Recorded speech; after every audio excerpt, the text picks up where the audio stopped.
பெரும் இழுபறிக்கு பிறகு விஜயின் தமிழக வெற்றி கழகத்திற்கு திருமாவளவனின் விடுதலை சிறுத்தைகள் கட்சி நிபந்தனையற்ற ஆதரவை அளித்துள்ளது.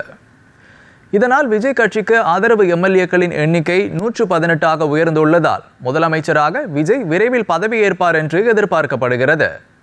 நடந்து முடிந்த சட்டப்பேரவை தேர்தலில் தாவேகா தனிப்பெரும் கட்சியாக வெற்றி பெற்ற போதிலும் ஆட்சியை பிடிக்கும் அளவுக்கு அறுதி பெரும்பான்மை கிடைக்கவில்லை. அதே நேரத்தில் விஜய் ஆட்சி அமைக்க 5 உறுப்பினர்கள் கொண்ட காங்கிரஸ் கட்சி கை கொடுத்தது. தலா 2 உறுப்பினர்களை கொண்ட இரு இடதுசாரிகளும் விஜய் முதலமைச்சராக ஆதரவு தெரிவித்துள்ளனர்.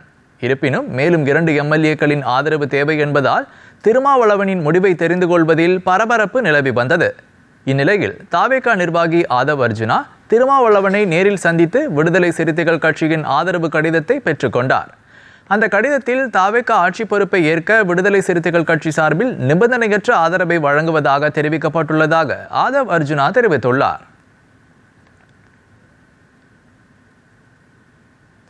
இதனிடையே தமிழகத்தில் ஆட்சி பொறுப்பை ஏற்க இருக்கும் புதிய அரசுக்கு மீண்டும் வாழ்த்துக்களை தெரிவித்துக் கொள்வதாக திமுக தலைவர் மு.க.ஸ்டாலின் தெரிவித்துள்ளார்.